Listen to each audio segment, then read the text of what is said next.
सेवाविषयी नेत्यांनी माझ्या मतदारसंघातले जास्त प्रश्न आहेत म्हणून सांगितले, परंतु त्यांनी हा आरोप करताना आपल्या बाजूला बसलेले पालकमंत्री गेले 2.5 वर्ष पालकमंत्री आहेत, त्याच्या आधी जे महाविकास आघाडीच्या सत्तेमध्ये आहेत ते पालकमंत्री होते, त्यांचे वडील केंद्रीय मंत्री होते आणि हे मंत्री सगळे असून सुद्धा सत्ताधारी मंत्री असून का प्रश्न सुटले नाही याचा पहिला त्या सत्ताधाऱ्यांना विचारावा, नंतर माझ्यावर आरोप करावे।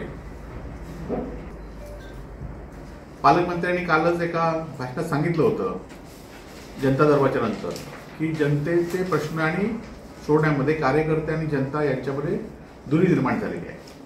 खरं तर ही दुरी निर्माण करण्यास आपणच काही अंशी कारणीभूत आहात। सिंधुदुर्ग जिल्हा बँक झाली, पदवीधर निवडणूक झाली, लोकसभा निवडणूक झाली, ग्रामपंचायत निवडणूक झाली, या निवडणुकीमध्ये ज्या पद्धतीने पैशाचा वारंवार वापर झाला आहे आणि त्यामुळे कार्यकर्त्यांना आता जनतेची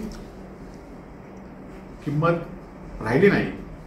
तुमच्याच पक्षाचे एक आमदार, जिल्ह्यातील कणकवलीचे आमदार जाहीरपणे सांगतात की निवडणूक आल्यात की भाजपल्या कार्यकर्त्यांना मतदार शोधून येतील आणि इतकी उन्मत्तपणा झाल्यामुळेच आज कार्यकर्ते आणि जनतेतली दरी आज वाढलेली आहे।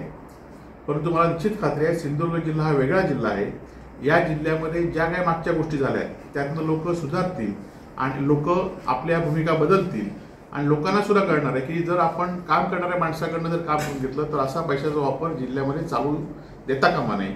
आणि ह्या आजच्या गेल्या 2 वर्षातल्या प्रश्नावरून आता हे लोकांना कळून चुकलेलं आहे।